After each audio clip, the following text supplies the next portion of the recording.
Okay, welcome everyone. I'm David Rammel, editor of Virtualization and Cloud Review, and I'm pleased to welcome you to our Securing, Managing, and Recovering Microsoft 365 Summit, brought to you by CoreView, Clumio, and Chaosoft. Before we start today's event, we do have some announcements. First, we want to let you know this event is being recorded and will be available for future viewing. You'll receive an email when the replay is available, generally within the next few days. Also, each of today's 3 sessions will be followed by a 5 to 10 minute Q&A, so please be sure to put your questions into the Q&A area of your console as they come up so we can get them answered for you by our experts. And during today's 3rd session, we will be giving away an Oculus Quest 2 virtual reality headset. But you must be present to win, so be sure to stay on for the entire event. Finally, we do have resources from our sponsors available on the console right now, so please download and check those out. It's because of them underwriting this content that we can bring you the summit, so we thank them for sponsoring the summit and supporting the community, and ask you to check out those resources so we can bring you more events in the future. Now on to the first session of today's summit. What's hot in Microsoft 365 for security, backup, and recovery?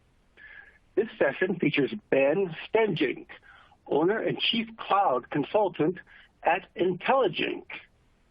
Ben focuses on the Microsoft Intelligent Cloud, the Microsoft 365, and Azure. He has 15-plus years of experience with SharePoint, 9-plus years of experience with Microsoft 365, and is a Microsoft certified trainer. Ben also co-hosts the MS Cloud IT Pro podcast, where he discusses the latest technologies in the Microsoft 365 and Azure space from an IT Pro point of view. Ben, it's great to have you here. Please take it away. All right. Thanks, David, and it is great to be back. So I'm looking forward to this today. We're talking about what's hot in Microsoft 365 for security, backup, and recovery. We had kind of talked about doing what's hot and new, but some of the things, especially around backup recovery, there's not a lot new there, so we're going to focus a little bit on what's hot, some of the popular topics there, some things to think about. Again, if you want to reach out to me, if you want to connect with me, really just search for Ben Stejink on your search engine of choice. I am the only Ben Stejink in existence that I know of. So I own the first few search results of, or the first few pages of any search engine. At Ben Stejink on Twitter, Ben Stejink on LinkedIn. Love to connect with you there, especially if you had questions that we weren't able to answer today. So diving into the presentation, we're going to start out with backup and restore. And this in particular is an interesting topic when you get into Microsoft 365 and the Microsoft 365 space. So before diving into the different solutions there, the what's hot in backup and recovery, I want to set the stage a little bit for Microsoft 365 in particular when it comes to this. And the first of these is to know the products in the Microsoft 365 suite. Backup and recovery isn't necessarily a Microsoft 365 topic as a whole, but it's more of a product-by-product type of discussion when it comes to the Microsoft 365 suite. So you really want to know what products are in there, where different types of content live, where they reside, how you can back up different products, what you may need to save from different products, because as you can see here, only 3 of those top 14 sites in Bing. And I did Bing. It's a Microsoft search engine. I do a lot of searching for Microsoft stuff. So I was like, let's give this a shot in Bing and actually search for Microsoft 365 backup and recovery. 3 of them, of the top 14, that's how many Bing displayed by default on the first page, were Microsoft sites. And if I remember right, 2 of those were things around like Microsoft Authenticator and backing up Microsoft Authenticator. I think one was maybe even Windows. But Microsoft 365 backup and recovery as a topic is not something Microsoft really documents. And part of this is because of this shared responsibility model, knowing where the responsibility lies when it does come to backup and recovery. As we go through the backup and recovery aspects of Microsoft 365, I want you to keep the shared responsibility model in mind. And what it means when it talks about shared responsibility is it is not just Microsoft's responsibility for backup and recovery in the Microsoft 365 suite. It is shared between you and between Microsoft 365, or between Microsoft, rather. Microsoft is responsible for the hardware. You obviously can't get to the hardware, the server racks, the data centers that are powering the Microsoft 365 suite of products.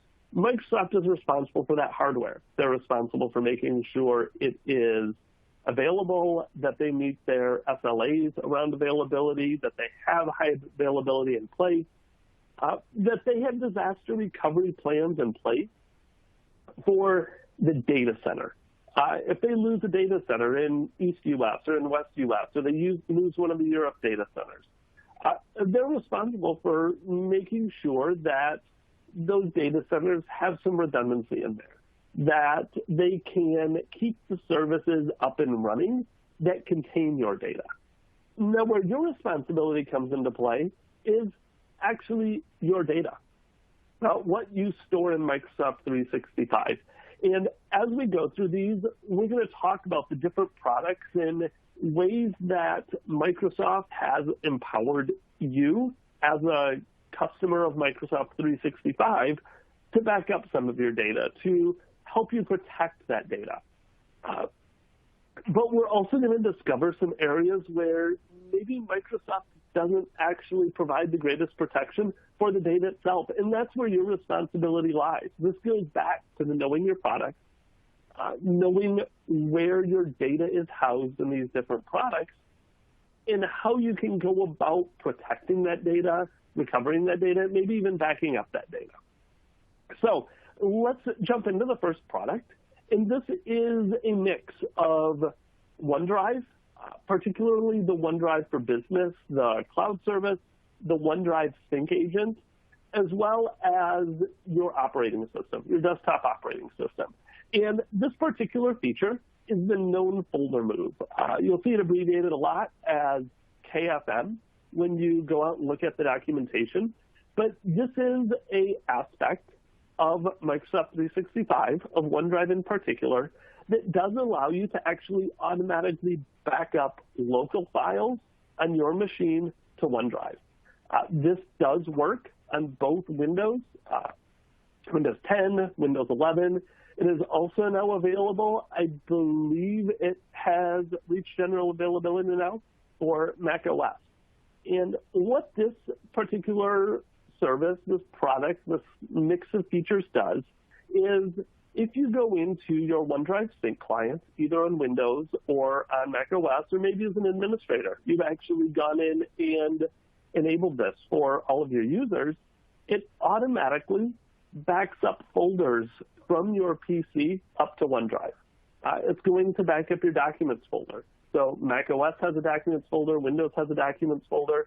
It will go in and say documents on Windows or on Mac OS is automatically going to be synced with OneDrive for Business in the cloud.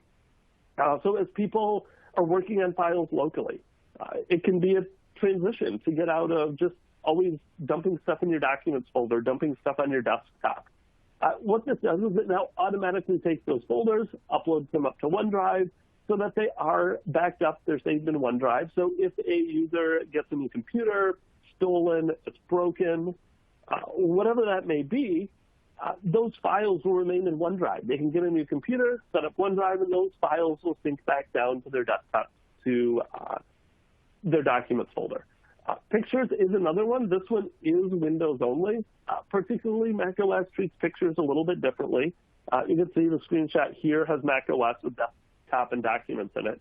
But if you are on Windows, it will also back up that pictures folder up to OneDrive for Business.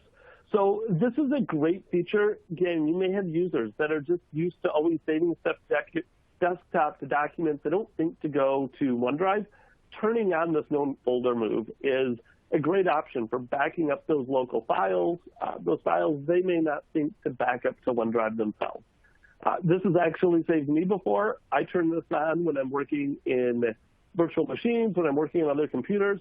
I've actually been working on files before, made some changes, went away and actually blew away the virtual machine.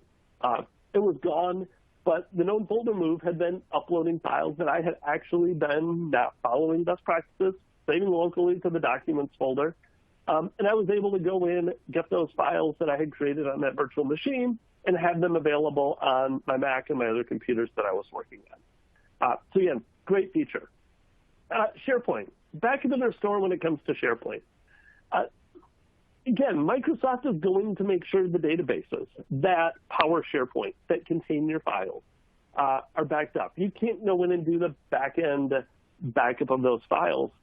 However, certain events that could happen in SharePoint may or may not be protected by what Microsoft does to back up those databases.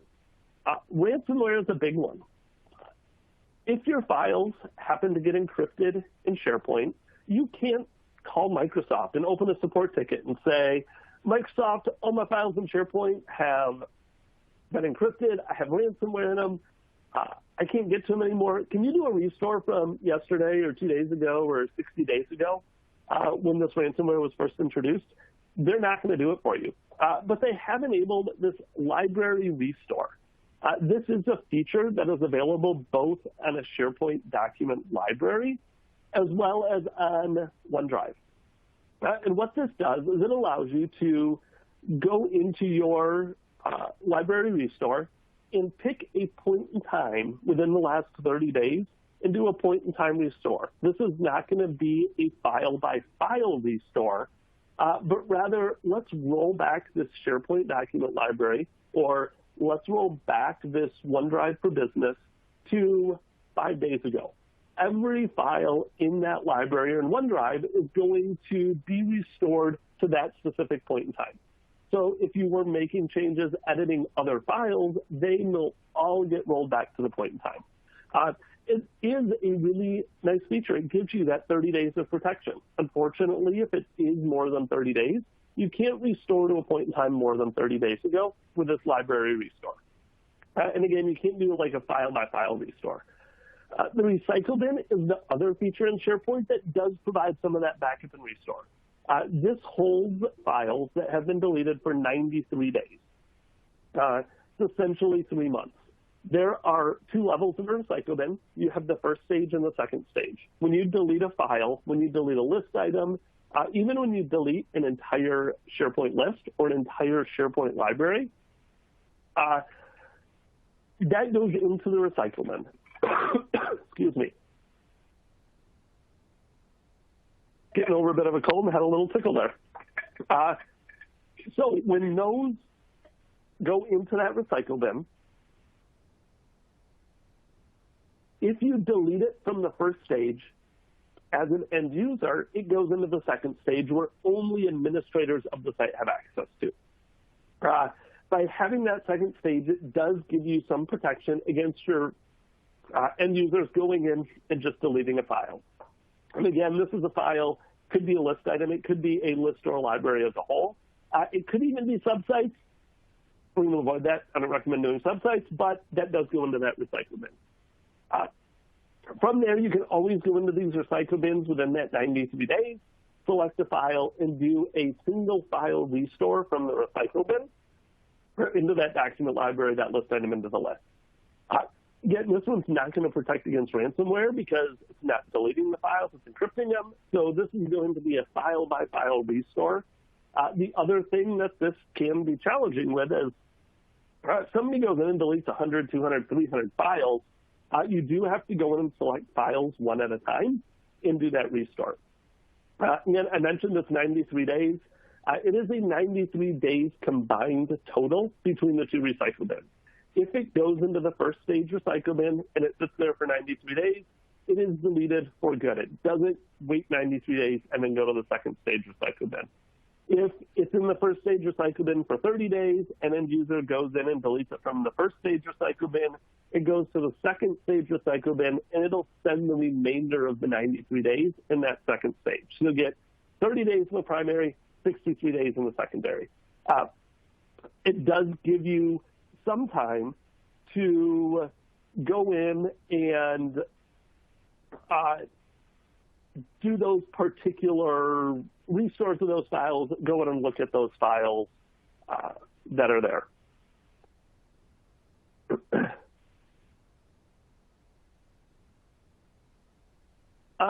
Next up, Teams, users, and mailboxes. This is another one that it has some different functionality to allow you to go in and recover certain things when it comes to Teams in Microsoft 365, when it comes to users, when it comes to mailboxes. Teams, first, I meant to mention this in the last slide, Teams stores all of its files in SharePoint in a SharePoint document library. So again, knowing your products, know that files that get uploaded to Teams or created in Teams are going to have those same things we just talked about when it comes to SharePoint in terms of the recycle bin. However, you also have something for Teams, users, and mailboxes called a soft delete. This is when you go in and you delete a team. This is also going to be those Microsoft 365 groups that Teams are associated with. If you go in and delete users in Microsoft 365, mailboxes, and even Power BI workspaces, they will go into the soft delete state for 30 days. Within those 30 days, within various admin centers, groups in Azure Active Directory or in Microsoft 365, mailboxes in your Exchange Admin Center, you do have that ability to go in and undelete a team, a group, users, mailboxes. So those, again, it's not necessarily a backup of it, but a protection against deleting something and having it be immediately removed from your environment. Teams, Microsoft 365 groups, users, mailboxes, 30 days. Power BI workspaces, I'm assuming it's 30 days. That is the number Microsoft likes to use. I was doing a little digging, and I couldn't find an exact number for Power BI workspaces.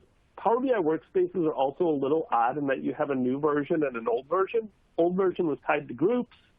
The new version is separate. Most people are running pretty much all new versions of Power BI workspaces, but that does also have that soft delete feature. When it comes to restoring a team or a Microsoft 365 group as well, that is a larger thing than just the group. This also restores any of that Azure Active Directory info that was associated with the Microsoft 365 group. It's going to restore that SharePoint site that was associated with the Microsoft 365 group, Planner, the Teams team, Shared Mailbox and Exchange. If there is a Yammer group associated with that Microsoft 365 group, it'll also restore the Yammer group. So you do get quite a bit, or quite a few options when it comes to restoring those groups across Teams, users, and mailboxes. However, then you do, individual emails before the next topic. Individual emails are also recoverable. This is one thing I haven't always known about. I can't remember when I first learned about the recoverable items folder in Exchange Online, but this is a step below the deleted items in Outlook. This is much like the first stage and the second stage recycle bins when it comes to SharePoint. When you delete items from your deleted items folder, they go into this recoverable items folder. That does allow you to do single item recovery and recover some of those items that maybe users have deleted from that deleted items folder. By default, this is going to be set to a 14-day. You can go in and extend this up to that 30-day max for recovering items through deleted deleted items from your deleted items folder. So this is another option. Again, not necessarily a backup, but there is a little bit more protection beyond those deleted items.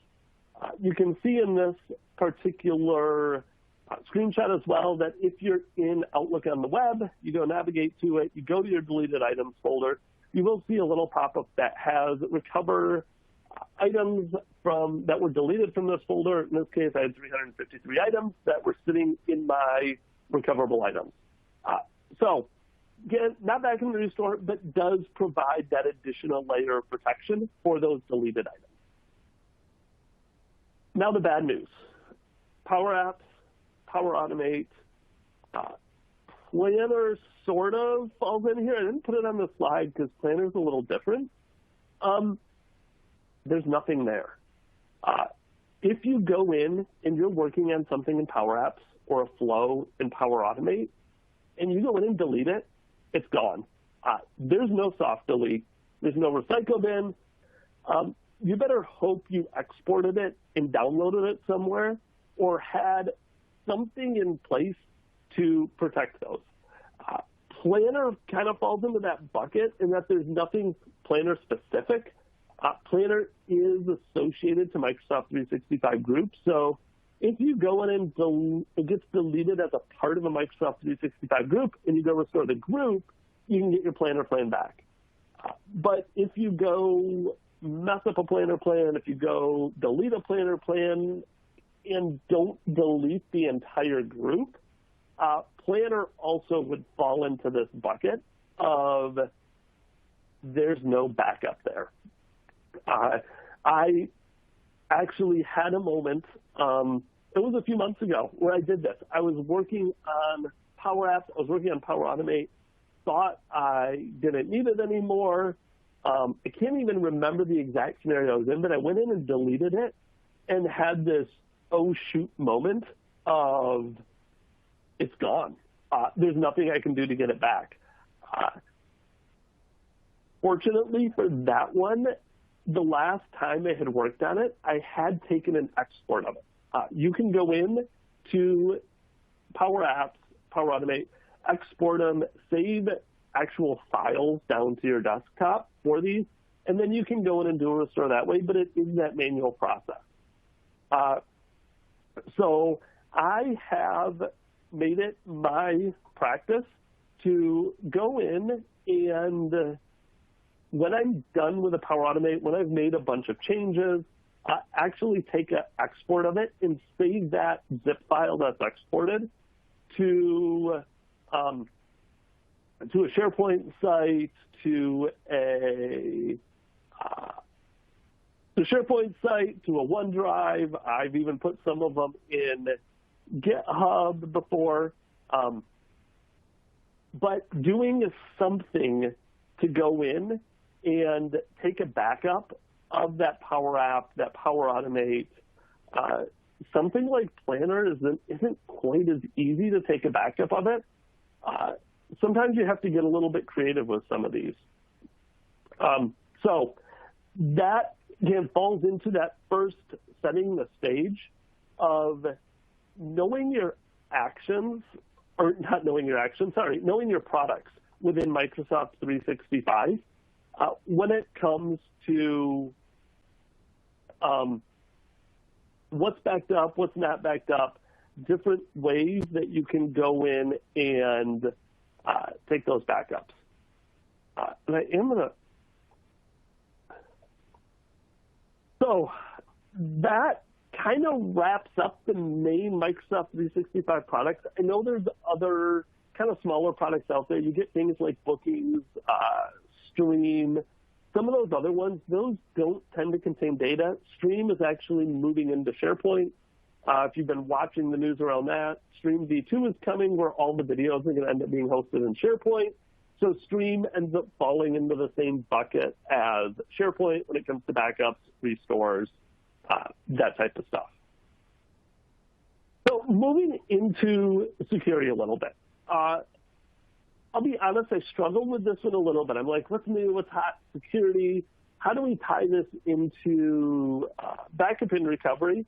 And I decided let's look at the data. We looked at how you can go in and protect the data, kind of from that backup and restore level, where you can maybe find data if it's gotten deleted. And then look at, okay, what are some other things you may want to look at from a security standpoint for securing your data? And there were lots of different ways I could go here. You look at MFA, enabling MFA everywhere to secure your logins. We could have talked about data loss prevention, or DLP, and securing data that way. We could have talked about some of the sensitivity labels or retention labels around securing data that way, retention policies. There's a lot of different topics here. Unfortunately, way too much to cover in the next 20 minutes or so. So I decided let's go in and just look at an aspect of it. And this is an aspect that I feel like is overlooked a little bit more when it comes to Microsoft 365. And primarily because of how Microsoft 365 has grown over the last several years. When I first started with Microsoft 365, 9, 10, it may even be longer than that ago. I can't remember the exact time frame. I should go look it up. It was BPOS, Business Productivity Online Services. It was essentially hosted Exchange, SharePoint, Skype for Business. It was a way that you could get the Office suite without going in and installing it on your own servers. However, over the last several years, it has expanded and grown even more beyond that. And one particular area it has grown is around security and even the management of devices, of identities, of all of that within the Microsoft 365 platform. So just recently, Microsoft did some renames of some products, and we now have Microsoft 365 Defender. And this is the category of products we're going to spend the next 15 or 20 minutes looking at. This alone is a big topic. There's a lot we could talk about here. So I'm not going to have time to dive into a great amount of detail in every single one of these, the Defender for Endpoint, Vulnerability Management, Office 365 Identity, and Cloud Apps. But we can talk about how you can leverage all of these Microsoft 365 Defender products to also help with protecting your users and protecting your data. So the first of these, Microsoft 365 Defender for Endpoint. Microsoft 365 Defender for Endpoint is embedded right into Windows 10 and 11. This is where this product got its start. However, it has also expanded beyond that now. You can now install Microsoft Defender on Mac OS. I have it running on my machine. You can go install it on your Android phone. There's a Microsoft Defender for iOS. And they're even working on, I think this was still a preview, is Windows Server, using Microsoft 365 Defender for Endpoint on your Windows. What Microsoft Defender for Endpoint does is it is focused on doing exactly that, protecting your endpoint. This could be restricting attacks, managing some of that controlling access, or blocking malicious URLs. I think someone, and I've been keeping an eye on the questions as we go, someone said Office 365 doesn't do backups against ransomware. Premium version explicitly advertises ransomware protection. That's where some of the Microsoft Defender products start coming into place. It's correct that Microsoft is not going to do backups against you getting ransomware and encrypting all of your own files. You're not going to be able to go tell them to do a restore. That's where that point-in-time restore that we talked about in SharePoint is. However, the premium version that talks about ransomware protection is going to start tying into something like Defender for Endpoint, where this product is going to watch for, it has an antivirus component. It has disk encryption management. It has firewall protections and configurations. So this allows you to go in, set certain policies, configure different policies to detect some of those other types of security breaches that could have an impact on your data. Again, whether it's malware, antivirus, ransomware, that type of thing. This will also watch for incidents on your devices, security incidents, report them back to the portal so you can do investigations into these incidents on your various devices. You can go in and both manually respond to incidents. There is some automatic incident response. Depending on your level, there are, with a lot of products, 2 different levels of Defender for Endpoint, Plan 1 and Plan 2. And naturally, you're going to get some additional functionality as you go to Plan 2, especially around things like that incident management, automatic response versus manual response. But this is going to allow you to go in and really protect that data on your user devices, set certain configuration policies, a lot of things that maybe you used to do through Active Directory or group policy are starting to come to Microsoft 365 Defender. It ties into Intune a little bit, as we'll see here in a minute. And some of those lines even start blurring now between what's Intune and what is Defender for Endpoint or Defender and what is Endpoint Management.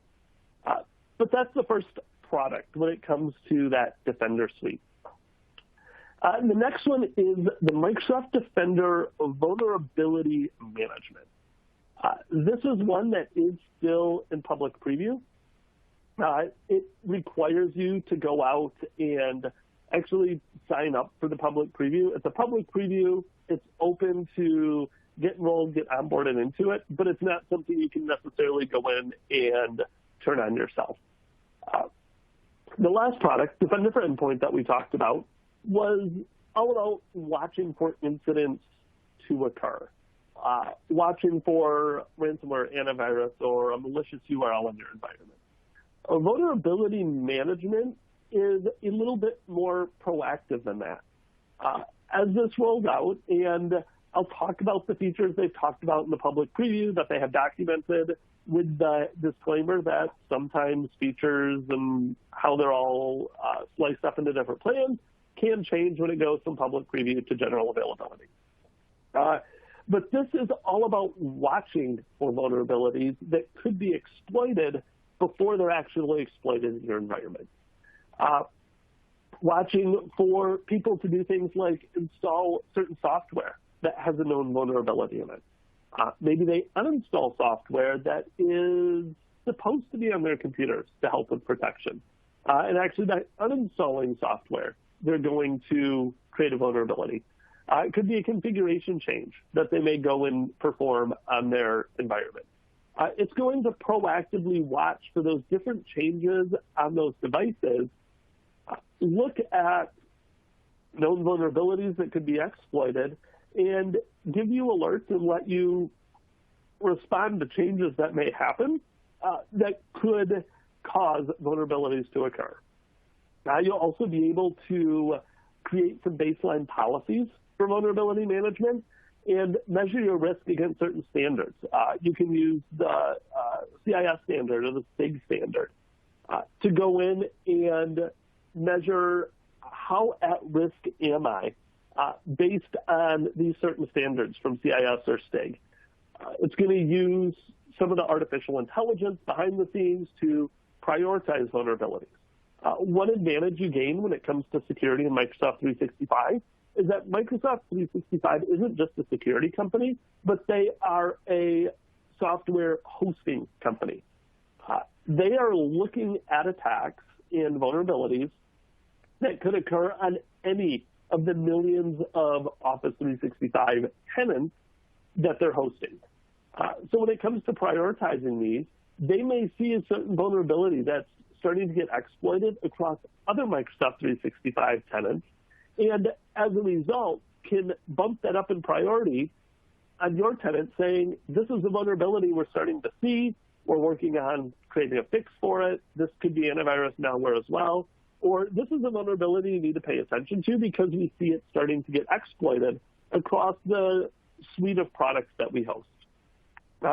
They may rank it based on recent vulnerabilities, ones that are often exploited, but they will go in, prioritize that list of vulnerabilities that have been detected in your environment, and give you the ability to respond to them, whether this is blocking software changes, sending certain configuration changes or recommendations to Intune. And this is where some of this starts to blur with Intune, is now your vulnerability management detects a certain app, a certain configuration change that needs to be made, passes it along to Intune, to your IT department, so they can go in and create the proper policies in Intune in your endpoint management to go in and help protect against that specific vulnerability.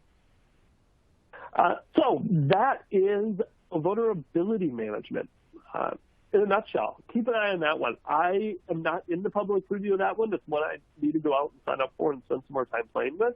But another great product coming to this suite. The next one we have is Microsoft 365 Defender for Office 365. This is one of those that you have probably played with or seen, I would say indirectly, as you've been working with the Microsoft 365 products. When it comes to the Defender for Office 365, there's not a lot of new features here. This is just a bundling of a lot of those features that you're probably already using. Your anti-phishing when it comes to Exchange Online, or some of your mail protection, spam email, bulk email, other types of malicious email are going to fall into that Microsoft 365 Defender for Office 365 umbrella. One of the other big ones, and this one is getting more and more common, a lot of people probably 3 years ago or so didn't tend to know about this, but safe attachments and safe links. And this started with Exchange Online. And what safe attachments and safe links does is, as different links or attachments come into your mailbox, it'll look at those. It'll evaluate this link. Is this a known malicious link? And actually block people from clicking on it in your email. From a file perspective, it'll look at the file, look for malicious files.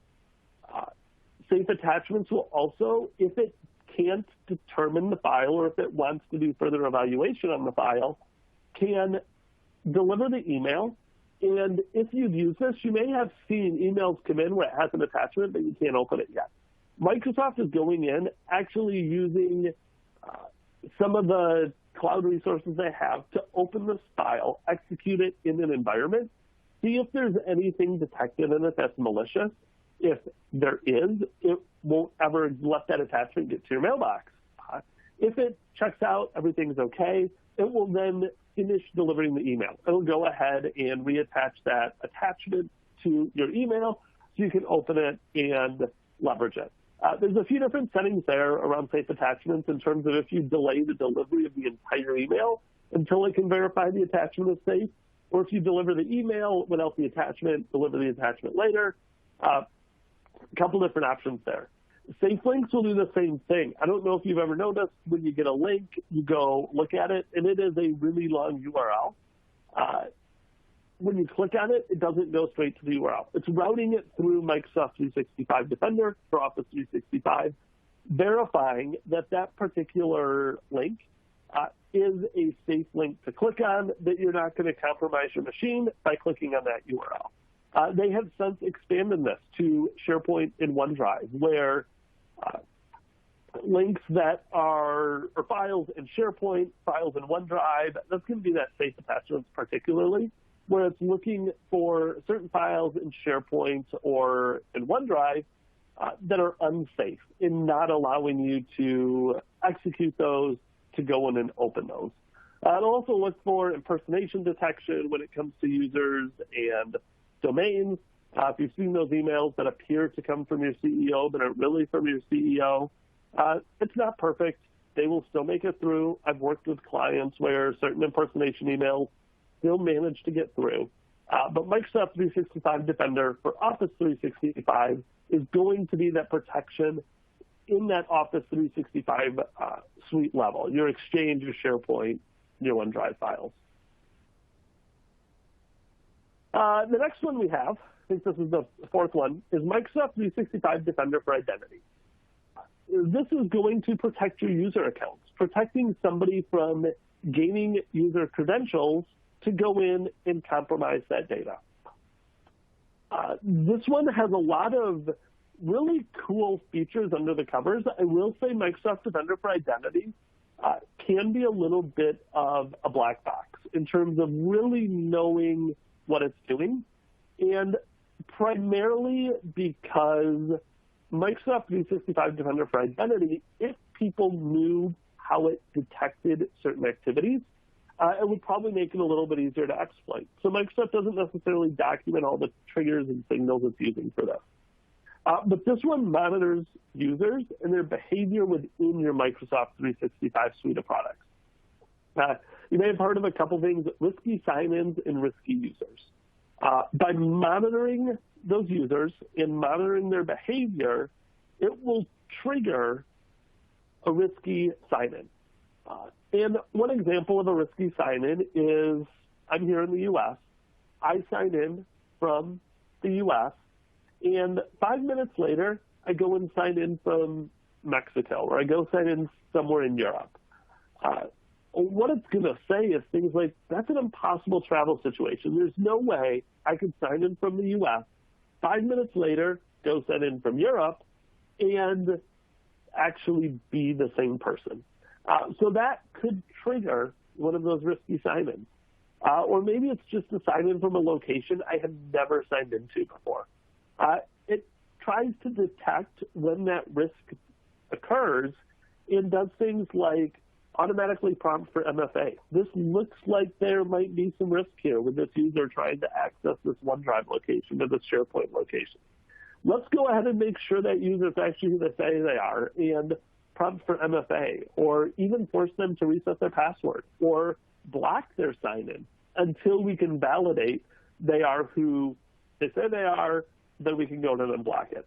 Risky users is going to look at activities above and beyond the sign-in. Think of a risky behavior is I'm going in and all of a sudden I go to a whole bunch of SharePoint sites that are marked high priority and download all the files out of those. That may indicate maybe trying to steal certain information. Maybe I'm about to leave the company and I want to take as much data as I can with me. Microsoft Defender for Identity is going to watch those actions, those different behaviors of users, and apply certain protections automatically based on what they're doing. You can also go in and tie these into conditional access policies in Office 365 so that instead of using kind of the built-in responses to those risky behaviors, you can customize what you want to do when a risky sign-in or a risky user is detected within your conditional access policies. And then the final one is Microsoft 365 Defender for Cloud Apps. This one is all about protecting your data in the cloud because it expands beyond Microsoft 365. This used to be called Cloud App Security, as they have rolled everything up under the Microsoft Defender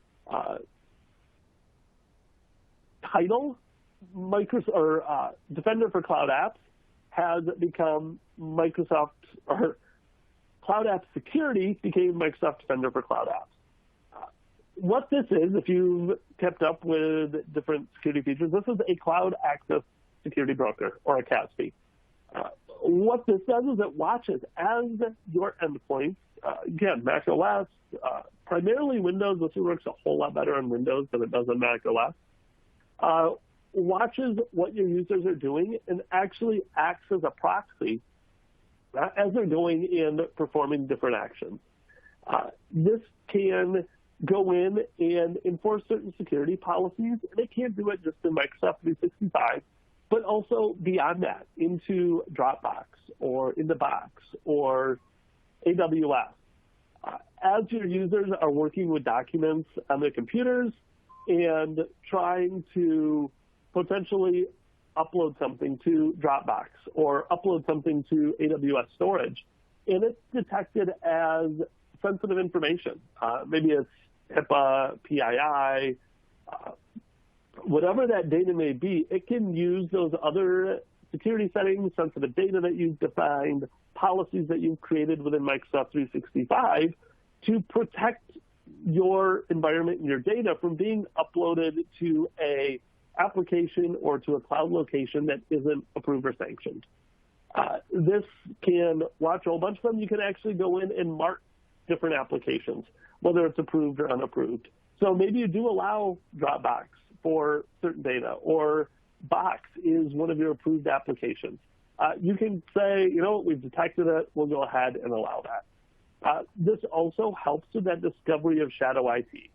So I can go into my environment and I can look at things like, you know what, my users are uploading a bunch of data to Vimeo, or I have one in mine, 1Password, GitHub, Amazon Drive. It picks up all of those different locations. It will record the amount of data that I am uploading to those particular cloud services. So it can help you as an IT admin detect, are people using certain products or certain cloud-based products that we haven't sanctioned? And it will tell you there's this much data flowing up to this particular app, and break those reports up to be able to view them by sanctioned app, by unsanctioned app, or by others. You haven't necessarily specified one or the other. They also go in and classify certain apps as high risk, medium risk, low risk, and tell you the amount of data that's been flowing out of your environment into these other apps. Do you have a bunch of data going to something that Microsoft deems as a high risk app? All of that can be done within Defender for Cloud Apps to, again, help protect that data and those workstations so that there's not maybe a particular malware that's trying to exfiltrate a bunch of data to another cloud service. Things like Defender for Cloud Apps will go in, monitor that, protect or help you protect that data. So that is a high-level overview, kind of walking through those different security products within the Microsoft Defender Suite, the Microsoft 365 Defender Suite of products. So with that, David, do we have any additional questions? I know I hit that one. But any other questions people have about backup, recovery, Microsoft Defender, any of these particular products they would like me to take a shot at answering? Yes, we do, Ben. Great job. And I'd like to remind the audience that we can take questions up until about 5 minutes to the top of the hour in order to give you a short break before the next session. So please send them on in now. Ben lives and breathes this stuff, so this is a great opportunity for some one-on-one expertise. Okay, let's get to the questions. First question comes from Joshua in the audience. He asked, that's a wrong question here. Joshua asked, what considerations should we make for people using Enterprise OneDrive with personal files? Any risk from copyrighted or other, quote, interesting files people may upload from their personal devices? Oh, that's a good question. I'm trying to think about. I mean, it is. Some of this is going to come down to company policy in terms of what do you allow your users to do. Those are going to be a safe location, I would say, in terms of it's not open to everybody in the organization. It's going to be open to them. But it's going to be, it is going to be available to admins. I, as an admin, can go in and grant myself access to anybody's OneDrive.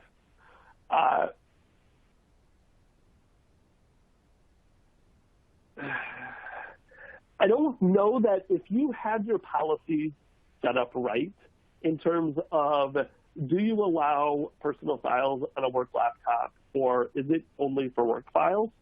I think it's more the policy around what do you allow work resources to be used for. And I guess this is a little bit like if they upload from their personal devices, this is a policy they have to know. If they're going in and using their personal devices and uploading them to OneDrive for Business, it's a company location. I would think of this a lot like maybe how would you have handled file shares in the past in terms of if I show up and take my personal device in and connect it to the corporate network and save my personal files from my laptop to the corporate network, I would have that assumption that anybody within the department could go in and see those files. I don't think you could necessarily be held liable. This is not legal advice. I'm going to put that disclaimer on here. This is not legal advice. I don't know that you can necessarily be held liable for them uploading certain files to it, as long as you have those policies in place. The other thing you could do, and I've started to see this a little bit more too, is using conditional access. You can go in and restrict certain activities and actions that users could take from their personal devices into your corporate OneDrive. So hopefully that helps. Again, that's a little hovering a little bit on I think probably a legal question and not being a lawyer. I want to be careful of not giving you bad advice there in terms of liability or risk there. Okay, that was an interesting question. Here's another question from Lewis in the audience. He says, you mentioned a lot of risky scenarios, and he's wondering if you can point to an FAQ or a best practice document URL for Office 365 safety. Any resources you can point to there? Docs.Microsoft is going to be, there's a bunch of resources there. Security defaults, when you go in and look at what Microsoft does with security defaults, and I don't know if I can, that's going to be some of their best practices, and they kind of created security defaults to help with that.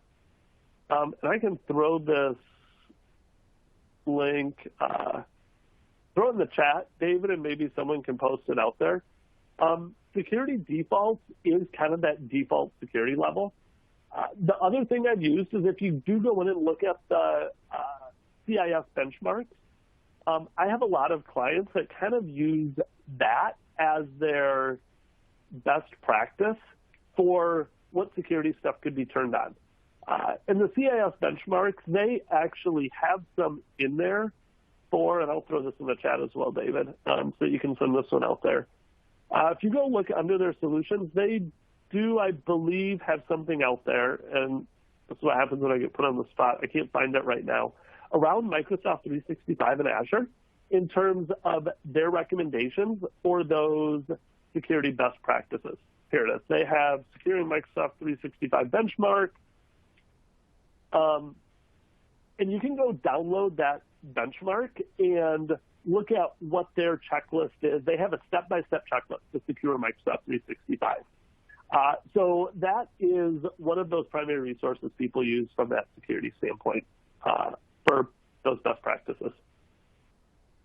Okay, and Victoria is going to send those URLs out to the audience so they will have them all. Okay, it looks like that's all the questions we have time for. So thanks again, Ben, for a great presentation and answering all those questions. Not a problem. Thank you, David, and thanks everybody for attending. It was fun to be here. Okay, everyone else, stay tuned. We're going to take a short break and be back at the top of the hour for our second session of the day, Top Enterprise Best Practices for Securing, Administering, and Recovering Microsoft 365. So take a chance to check out those resources on your console provided by CoreView, Clumio, and Chaosoft, and we'll be right back. Welcome back, everyone. Thank you for being here. Thank you to our speakers, my fellow moderators, and of course, our sponsors, CoreView, Clumio, and Chaosoft for underwriting this summit and allowing us to bring you this great content. My name is Chris Paoli, editor, and I'm here to moderate the second session of our Securing, Managing, and Recovering Microsoft 365 Summit, called Top Enterprise Best Practices for Securing, Administering, and Recovering Microsoft 365. Our speaker for this session is Nathan O'Brien, Microsoft MVP. Nathan is a Microsoft Certified Solutions Master Messaging and a 5-time former Microsoft MVP for Office servers and services from Portland, Oregon. He specializes in Exchange, Office 365, Active Directory, Azure, and Teams. Nathan works as an independent consultant and actively contributes to the Exchange and Office 365 communities by writing articles for several tech websites and his own blog. Take it away, Nathan. Thank you very much, Chris, and welcome, ladies and gentlemen. Glad you could all join us here today. Talk about securing, administering, and recovering Microsoft 365. As Chris said, I am Nathan O'Brien. We are just a couple of minutes after the top of the hour here. I'm going to try and cut this off about 5 minutes before the top of the hour. And then I will also, at the end of this session, try to leave about 15 minutes for answering your questions. The point of that all is that I get about 35, 40 minutes of me talking and 15 minutes of answering questions from you all. So we would appreciate if at any point during my conversation here you all have any questions. Please feel free to put them into the little Q&A box there at the bottom of your screen, and we will address those at the end of the presentation. Before we get to that point, I do like to add the disclaimer that this sort of conversation often leads to questions about licensing, which I am ill-equipped to answer. Get a lot of questions about licensing, and generally the questions are, what licenses do I need to get that feature, and how much does that cost? The answers are generally, there's a bunch of different licenses that allow you to get that feature, and Office 365 pricing is so variable that any answer I give is almost worthless. So, not great at answering licensing questions, but anything else that comes up during my presentation, please put it into the question box there, and we'll address that at the end. All right. As I said, we're going to talk about securing, administering, and recovering Microsoft 365. I'm going to treat each of those as kind of a separate topic as we go through them in order. I'll talk about, some of the highlights and things that I think are interesting in each of those topics as we go through. There will be some overlap across them. Tried to make them independent of each other, but obviously at some point there'll be some level of overlap. And there will be a lot to cover on each of those topics. Some of them I'm going to go by very high level and very quickly. If you have any more in-depth questions about the things, that we talk about, again, please put them in there. We'll address them. But some of it's going to be pretty high level. All right, let's get started. We'll start off with talking about securing Microsoft 365. We're going to talk about zero trust architecture, authentication, permissions, phishing and other malware, encryption devices, and then maybe I'll go on a kind of short little safety third rant that I often do, but time allowing, we'll see how that works out. So talking about zero trust architecture is a great place to start when you're talking about securing Microsoft 365 or really any sort of IT infrastructure.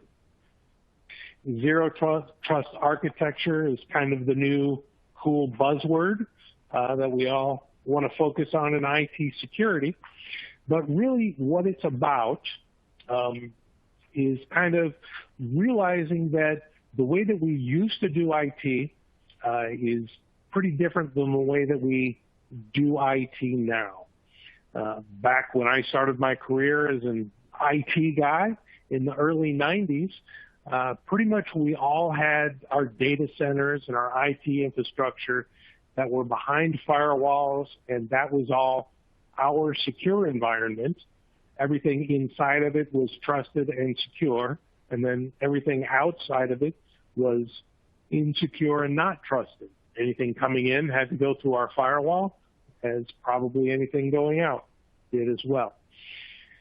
Now with the evolution of IT as it is now, specifically with cloud services like Microsoft 365, we don't really have that clear delineation anymore of our stuff that's inside our firewall and safe versus everything else out in the wider world that is insecure and not safe.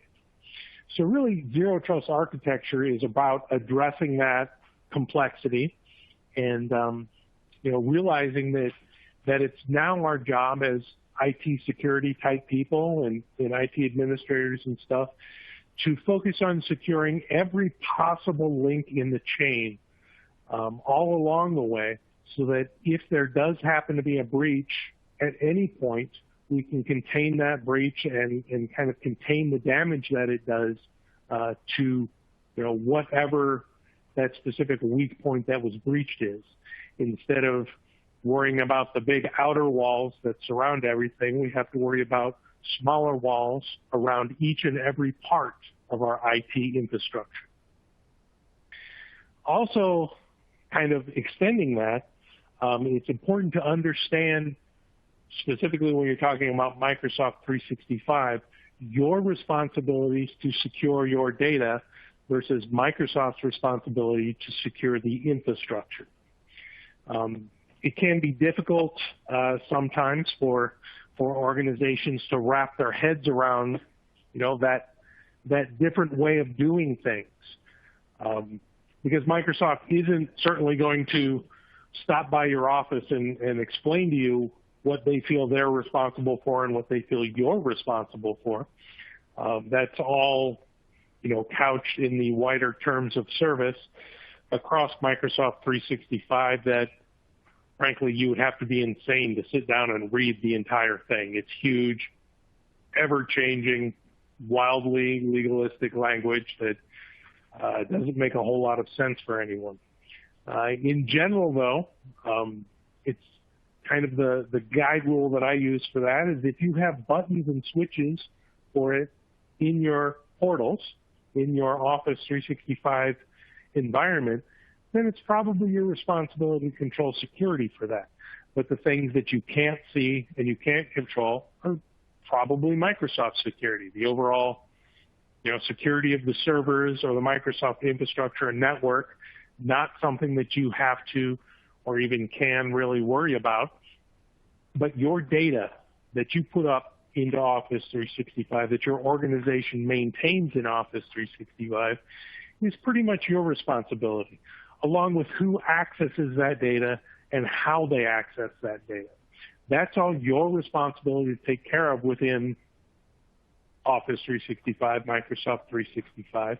And if you mess something up, Microsoft will be of very little help fixing that.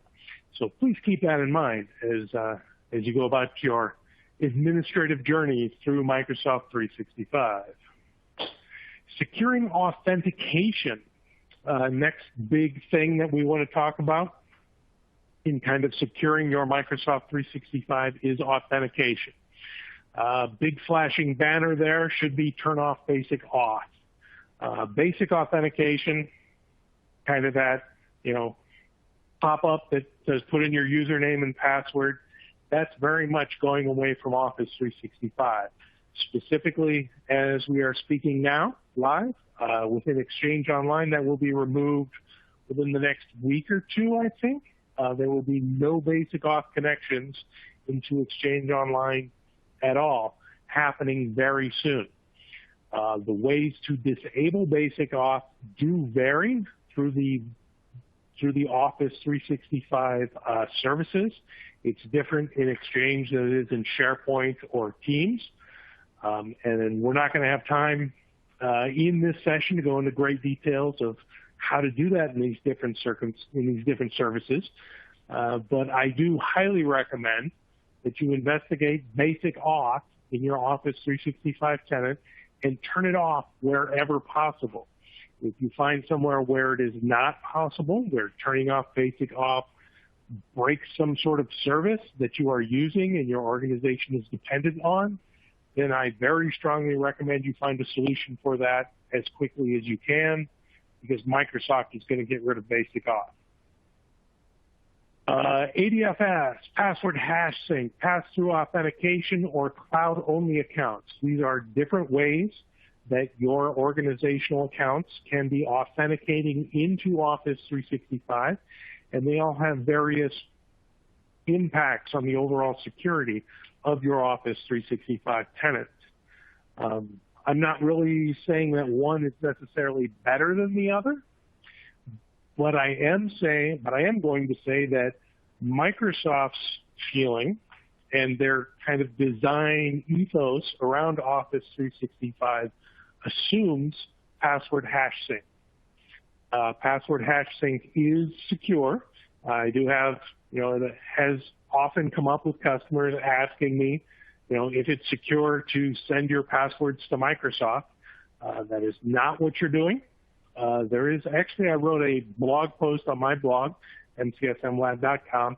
If you go there and look it up, you can, get more details about password hash sync, why it's secure, how it works, all that. I will just say it is secure. It does work, and it's kind of the default that Microsoft builds things to. So features and functionality will probably work better in most cases if you are using password hash sync, but the others work as well. Multi-factor authentication is super important and really should be used by all accounts accessing any sort of corporate IT resources in any situation to the greatest extent possible. Always use multi-factor authentication. A simple username and password is not enough to secure accounts anymore. Role-based access control is a great set of tools within Office 365 that allows us to permission out accounts differently so that different people have different access to different resources. The kind of short explanation for how role-based access control works is that it allows you access to different commands. So within Exchange, for instance, you can create roles that give people access to different commands. This is what you would do, for instance, if you want your users to be able to use OWA to update their own information, Office or phone or that sort of stuff. You can use RBAC for that sort of controls. Give people different rights within Office 365. Admin roles are, of course, very important. The Office 365 portal kind of pre-produces a number of admin roles for you. Those are regularly changing. They're much different than they were at launch, but those are there. Please be aware of them. Use them wisely. Understand what rights you are granting to specific people when you give them access to these admin roles. Of course, everybody's aware of the global administrator role that basically gives you the ability to do anything within your Office 365 tenant, but there are other rights that are not explicitly granted by the global access rule, by the global admin rule, that while as a global admin, you would have the rights to grant yourself those rights. You don't necessarily get them with just the role itself. So you should be aware that there are some other roles, like the ability to do discovery searches that aren't necessarily granted by the global admin role directly. You could grant yourself those rights if you have the global admin role. Be aware of those roles, who has them, what rights they grant, and how those affect the security of your overall tenant. All very important, but I think maybe the most important thing that I want to stress and emphasize here is that you should document who has rights to what data. Document your account setup. Document, the monitoring and auditing of these accounts, and ensure that everyone in your organization knows the rules. They are well documented and well distributed and available to everyone. Documentation, I think I'm going to say that a bunch throughout this, this presentation. Documentation is incredibly important, and frankly, it's one of the things that I see most lacking in customers when I deal with them on these security needs. Do that documentation. It's not difficult. It is simple to do documentation, but it's not easy. It takes a lot of work, a lot of time, and a lot of effort, and it's something that often gets overlooked with everybody being busy, but it is critically important, especially to keeping your environment secure. Securing permissions. Again, this is mostly me saying document your stuff. Of course, you need to grant the permissions that you need to grant to the people that need them to be able to do their day-to-day jobs, whatever those be it being someone who's working in your organization or the IT staff or management. But what's really important to ensuring that those permissions are secure, in my experience, is documentation. Making sure that you document your process for handing out rights, ensuring you know who has what rights, how those rights are used. Along with that, monitoring and auditing. You should very much be auditing your Office 365 environment. Set up those auditing so you know when an administrator changes rights. There are different ways to do that in each of the different sub-applications of Microsoft 365. It's differently done in Exchange than it is in SharePoint or Teams, but it's important to ensure that auditing is there. It is comprehensive enough that your organization can figure out what happened or what's changing in your environment over time. I strongly recommend quarterly reviews of the permissions and documentations that you set up. If not quarterly, then semi-annually or annually. These are things that I find a lot of customers just don't do, and they really should be doing.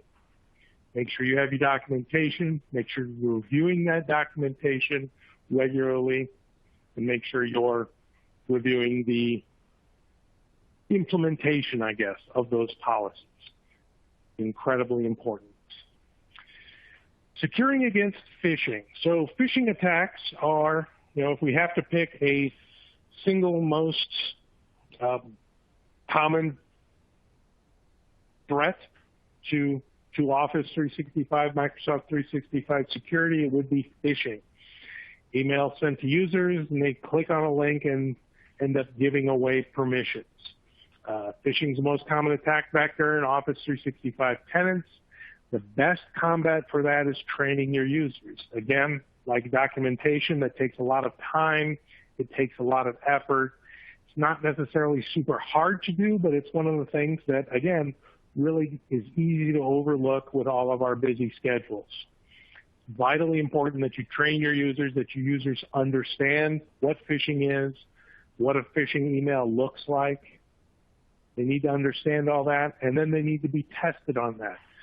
There is a tool within Microsoft 365 that gives you the ability to phish your own users. You can set up test phishing emails to send to your users to see who clicks on them and what they click on, and then make sure that those specific users have better training available.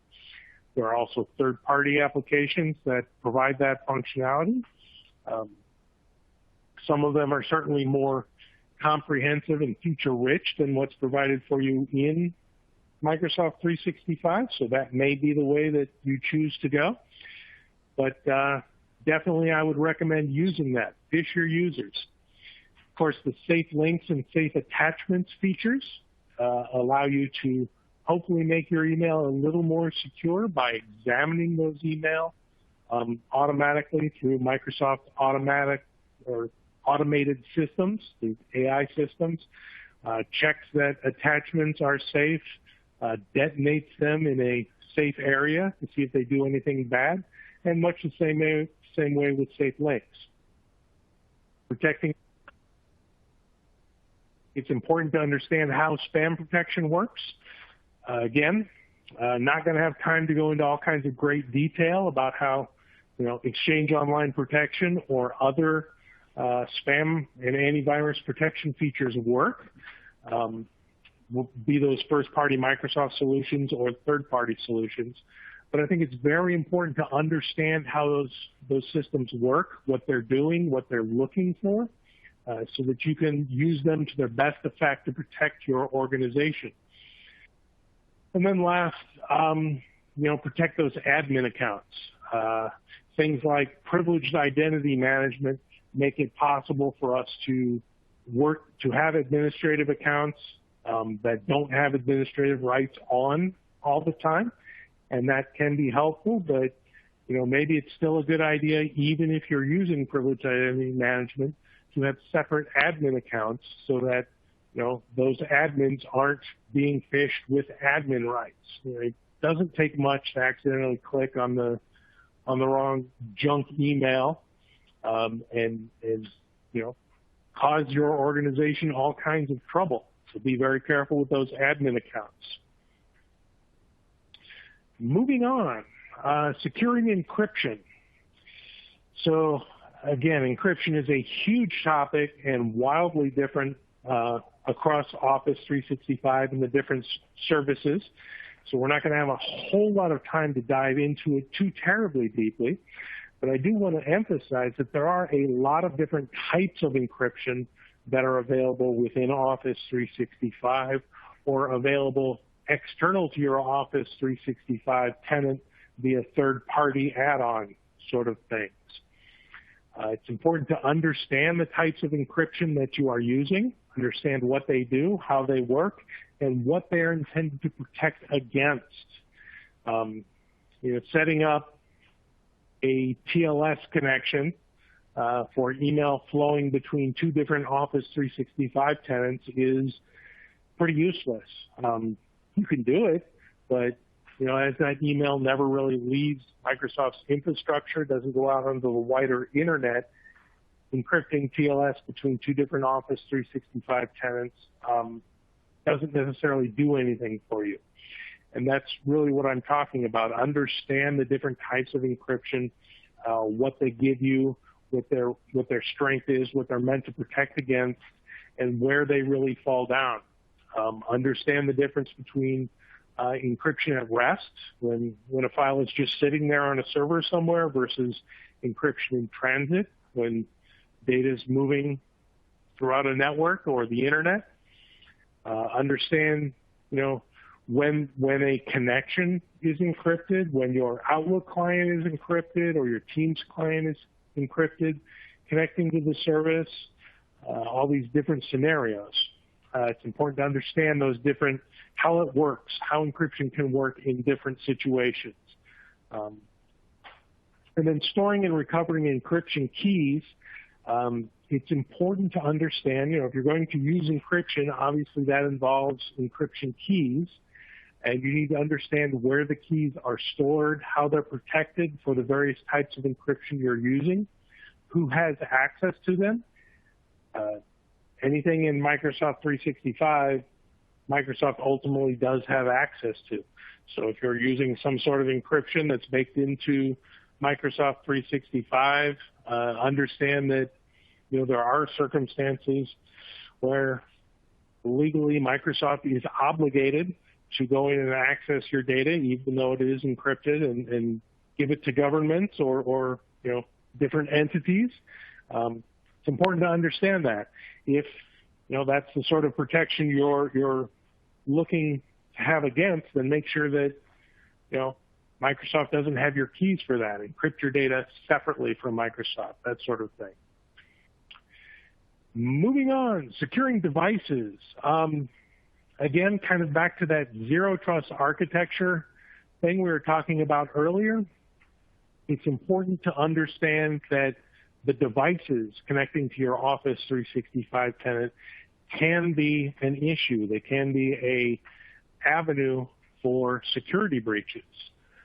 There are a number of tools within Microsoft 365 that help you mitigate that, things like Intune, to ensure that devices connecting to your environment meet specific security thresholds before they're allowed to connect, and conditional access is the way that you would enforce those connections. So Intune to ensure that the devices meet your standards, and then conditional access to enforce those standards connecting to your Office 365 tenants. Intune is part of the standard E3 license. A lot of people don't seem to realize that they probably have Intune available to them in a lot of Office 365 tenants, something that I think should be much more widely used than it is. And it's also important to understand the differences in kind of a BYOD versus company-owned devices scenarios, what you can and can't do to devices that are either owned by your company or owned by individuals outside your company. It's very important that organizations set standards for BYOD devices, ensure that they are secure to access their data while not overreaching and trying to put too much control on a device that is not owned by your organization. Important to have a plan for all that and understand it well. Then kind of the last topic I wanted to touch on in this security section is kind of safety third. Not going to spend too much time on this. I kind of have a longer version of this I could go into, but I'm not going to today. I'm basically going to say that with a lot of dangerous jobs, you'll see that there are safety people that will tell you, hey, safety is the most important thing, and then shuffle people off to do these dangerous jobs. Kind of the same thing with IT security, I see. People will say IT security is the most important, but we still have to access that data and balance that out. So I kind of try and instill in customers that they shouldn't think of IT security as the most important thing. Access is also at least as important. Your users need to access that data.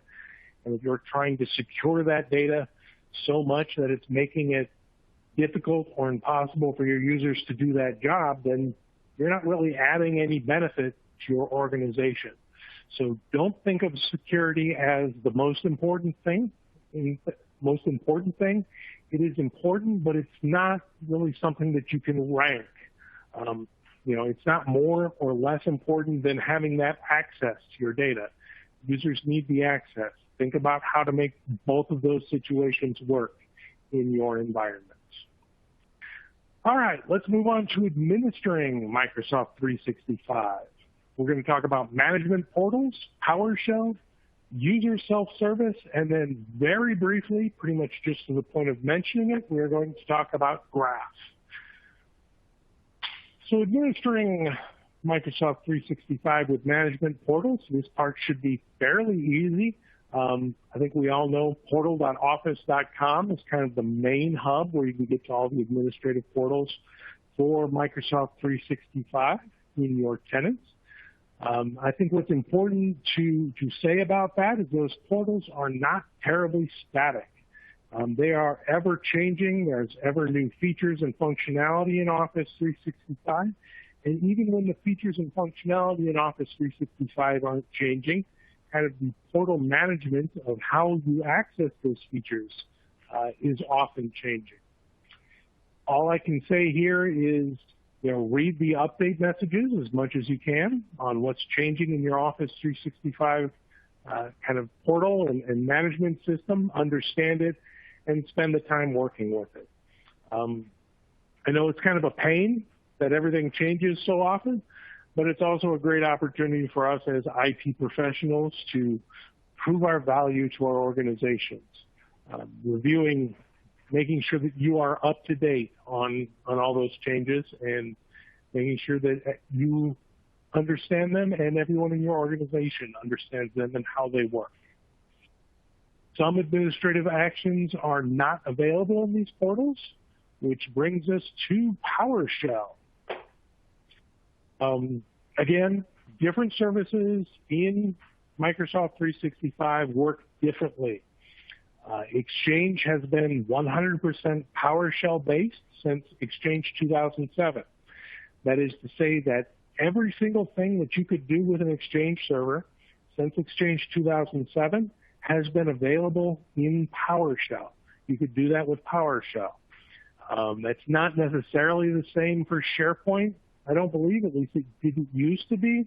I'm not a SharePoint expert myself. I don't spend a lot of time working with SharePoint, but I do believe that, I think that's still true, that PowerShell isn't universally available to do everything in SharePoint where it is in Exchange. Obviously, if that holds true, then it would hold true for Teams as well.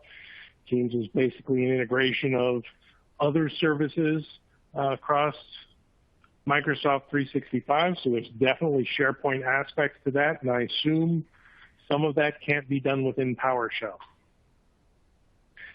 I do recommend use PowerShell as much as you possibly can, if for no other reason than your own edification for learning about PowerShell. I just don't see enough administrators using PowerShell to the level that I would prefer. So I think that's something that I force myself to do. When I have some kind of administrative task, I know I could get it done in the portal.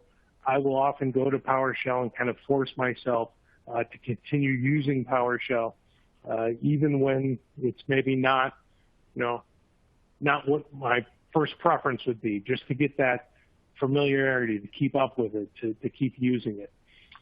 As for setting up PowerShell, there are a couple of basic things that I recommend everyone do. When you launch PowerShell, as you can see the screenshot up there on the screenshot on the screen now, just type $profile, and that will give you the path to your PowerShell profile file.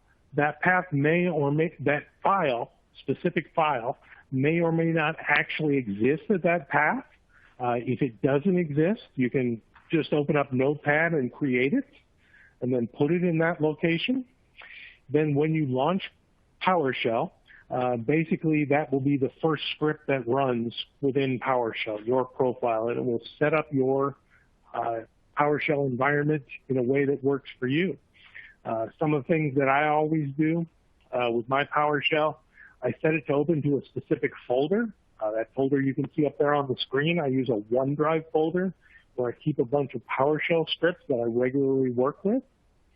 So whenever I open up PowerShell, it just goes straight to that folder, and I can use any of those scripts without having to, change the directory that I'm in around.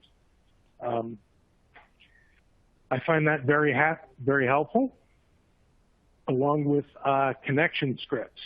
As I'm sure you're all aware, again, a bunch of different services in Microsoft 365, all of which are connected to via PowerShell differently.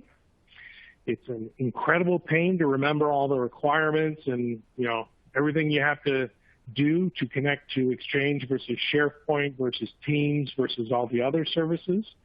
I find it very helpful, and there are a number of different kind of Office 365 connection scripts available where various people have kind of collated all those different connection methods into a single script. I like to have one of those scripts available in that folder, so I just launch PowerShell and then I hit whatever the name of the script is, brings up a little window that allows me to choose which services I'm connecting to and which tenants. I think that's a great time saver and how I like to do that. All right, administering self-service. Microsoft 365 does provide a number of different self-service options. I think these are, for the most part, really good, and in most organizations can save a lot of time and effort by allowing users to administer at least some aspects of their own experience within Microsoft 365. Things like self-service password reset. Great tool. Most of the work that most help desks do most of the time is resetting passwords for people. If you can alleviate your organization help desk having to deal with that all the time, you can greatly expand the sort of total cost of ownership or ROI that you're getting from Microsoft 365. It's a great way to improve your help desk, take some load off of them. Other things like multi-factor authentication configuration. There's a way that users can set that up for themselves within Microsoft 365, a little web page they go to. They add their alternate authentication methods in there, and the users can manage that themselves, again, alleviating your administrative team from having to deal with that. We talked about kind of that user profile with OWA. You can use OWA to, if your users are granted the permissions for it, to manage things like their office location, their phone number, that sort of thing. That information that is, of course, completely under your control, the ability to allow users to take care of that themselves or not. I recommend setting that up, and to whatever extent you can in your organization, kind of pass those tasks off to the users whenever you can. And then Teams is kind of built to be an entirely or a mostly self-service experience for the users from Microsoft's perspective. That greatly annoys many organizations, and they kind of tamp that down as much as they can. But I think there can be great benefit to that as long as it's within, keep it in the guide rails. It can be very beneficial to allow users to create their own teams, manage their own teams, and control what's in those teams within, limits set up by your organization. So I would definitely recommend reviewing that. Again, documenting and making sure that everybody understands what your organization's rules are and how users can take care of these administrative tasks for themselves. We are running short on time, so I should probably go a little quicker. Graph. So Graph exposes a bunch of APIs to allow us to work with data in Microsoft 365. Again, not something I'm going to go into very much here, but you can see up on the screen there are some of the services that you can use Graph to extract data or work with data in your tenants. It's a lot there, a lot more than we're going to have time for today, but it is a great tool. I recommend people looking more into it. All right, then we will move on to the recovering Microsoft 365 section, kind of the last of our 3 sections. We're about 20 minutes from the top of the hour. Again, I'm going to leave 5 minutes for you to have a break before we go into the next session. So I'm going to try and go through this part relatively quickly, but again, if anyone has any questions, please feel free to put them into the Q&A panel. What can go wrong? That's really kind of the crux of my Microsoft 365 recovery spiel that I go through with customers. When you're using Microsoft 365 or really any of these IT cloud-based services, you have to think about what you're preparing to recover from and if it's something that you can recover from. When, I kind of taught my son to drive. As I was teaching him to drive, we'd be driving down the street, and I would point out various potential hazards for him and say, what are you going to do if that car comes into your lane? What are you going to do if this or that happens?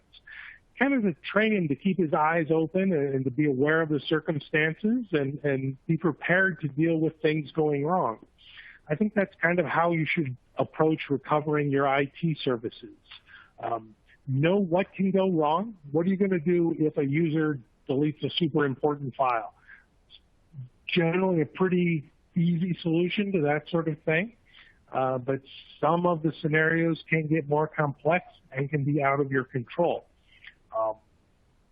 Things like backing up your entire Exchange Online infrastructure with thousands of mailboxes. I see organizations do that, and maybe there's a good reason for that. Maybe there's a need for that, but you have to be careful about that sort of thing because, in my opinion, you don't have a backup until you have restored that data.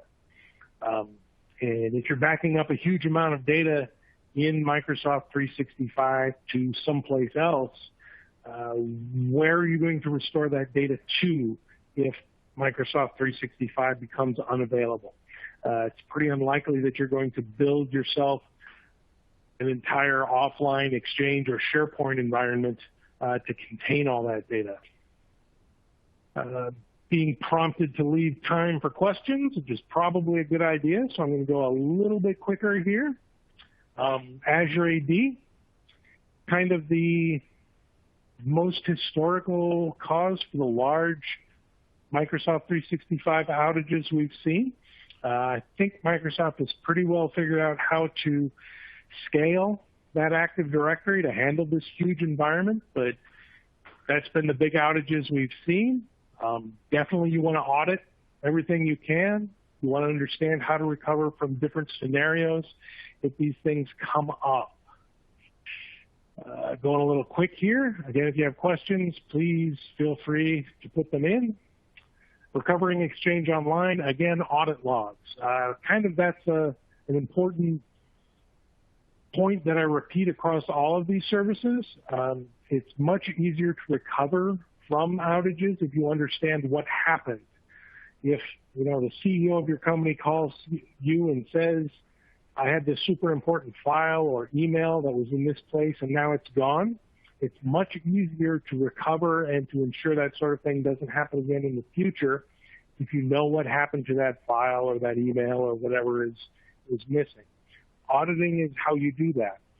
Default auditing that's set up when you start your Office 365 tenant may not cover everything, so that should be reviewed and planned around. The recovering SharePoint, Microsoft does do some backups of SharePoint for you, and you can open a ticket and request Microsoft to restore, but there are some severe limitations around that. I would recommend everybody understand those. Recovering Teams, audit logs, data is stored in Teams in a whole bunch of different places, and Teams can be connected to phone systems, which add additional layers of complexity to your recovery. Third-party options can be a great idea for recovering Microsoft 365 outages, but it's important to understand what sort of failure scenario you're planning for with them. What gap are you trying to fill? Where does recovered data go? How long does recovery take? And have you done a test recovery? All right, since we're just about out of time, I'm going to open it up to questions at this point. Chris, do we have any questions? We do. Thanks, Nathan, and thanks for speed running through the second half of your presentation. Here's a question from Lewis.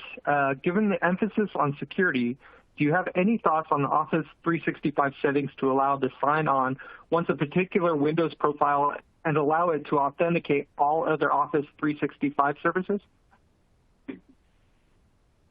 Maybe Windows 11 specific. Yes, I think I do. For the most part, I think what I'm going to say is as Microsoft 365, Windows, iOS, Android, the various things we use to connect to our IT services evolve, it's super important for us to, on a large scale, kind of understand the various threats and situations that we can get into across these different scenarios. So your specific question about, allowing it to be easier to authenticate to other Office 365 services because of something you set up, there are a lot of great features, things like, Windows Hello, where when I walk into my office, I just kind of look at one of my laptops and it logs me into my Office 365 tenant. That's great as long as it's properly used. That sort of thing can also get you into trouble. So a lot of features available in Office 365 that make life easier for the end users. I would say, it's important to evaluate those features and see how they best fit into your organization's overall IT security stance. Okay, great. Lewis had a second question for you. Are there some items that are specific or optimized for hybrid environments? And if so, is there any reference docs available? Yeah, short answer is yes. The long answer is, what do you mean by hybrid environments? Again, Office 365 is a huge collection of services and can be hybridized in multiple different ways. Most Office 365 tenants are hybridized across Active Directory, whereas you use AAD Connect to kind of sync your on-premises Active Directory into Azure Active Directory. Hybrid Exchange offers different benefits and different kind of difficulties than hybrid SharePoint.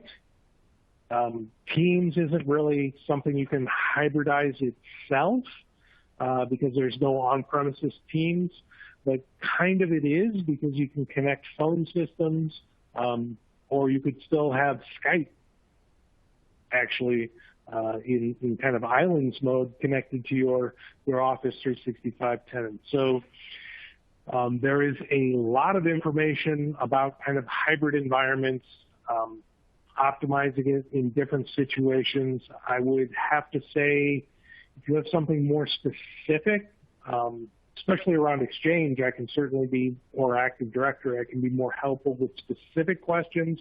But in general, there are a lot of different configurations for your Office 365 tenant, a lot of different ways to do things.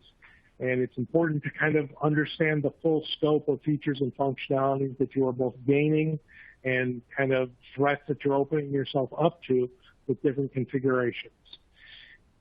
Not a great answer to your question, but I think the best we can do here. Yeah, Lewis, if you want to clarify your question a little bit, please send it to us, and I can forward it on to Nathan, and you can get that answered off the air. Next question for you. How do I keep up with the changes in Microsoft 365? Yeah, that's kind of a full-time job, isn't it? Yeah. And Microsoft 365, as I've said a bunch of times, is big.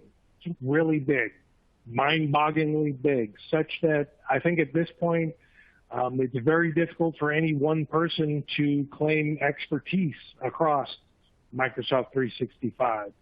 I'm an Exchange guy. I'm real good at Exchange. Not so much with SharePoint. I really only have kind of peripheral understanding of SharePoint, not a lot that I do there. So how do you keep up with all that changing and new information and new ways of doing things? It's difficult. Personally, I kind of follow a number of MVPs, Microsoft MVPs across Twitter and their various blogs and stuff. I like to read what they have to say. I think they're usually a group of people who are well dedicated to figuring out these new features and functionality and kind of talking about them. That's a great place to start. There are several books that are kind of continually updated. Tony Redmond has his Office 365 for IT Pros book. I really like that one. It's a great, comprehensive, probably 1,500 pages by now. Look at Office 365. That's a great way to keep up.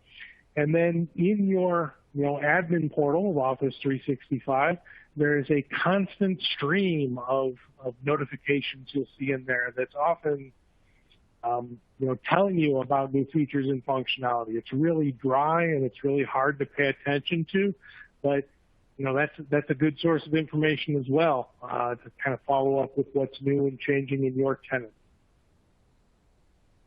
Okay, great. Here's a question from Christian. What is the most efficient failover for Microsoft 365 when planning out a disaster recovery plan? Yeah, good question. Something that I get a lot from customers, and I don't know. Kind of depends. Again, goes back to what's the specific failure scenario that you're worried about. Are we talking about Exchange? If you have your mailboxes in Exchange Online, hybrid Exchange doesn't help in that scenario. The mailboxes that are on Exchange Online, if Exchange Online as a whole goes down, being hybrid doesn't really help those specific mailboxes. It may or may not make the mailboxes that you have on premises or allow the mailboxes that you have on premises to continue working, depending on your specific configuration. Office 365 going down can, depending on your configuration again, basically break the on-premises infrastructure that you have set up completely separate from that.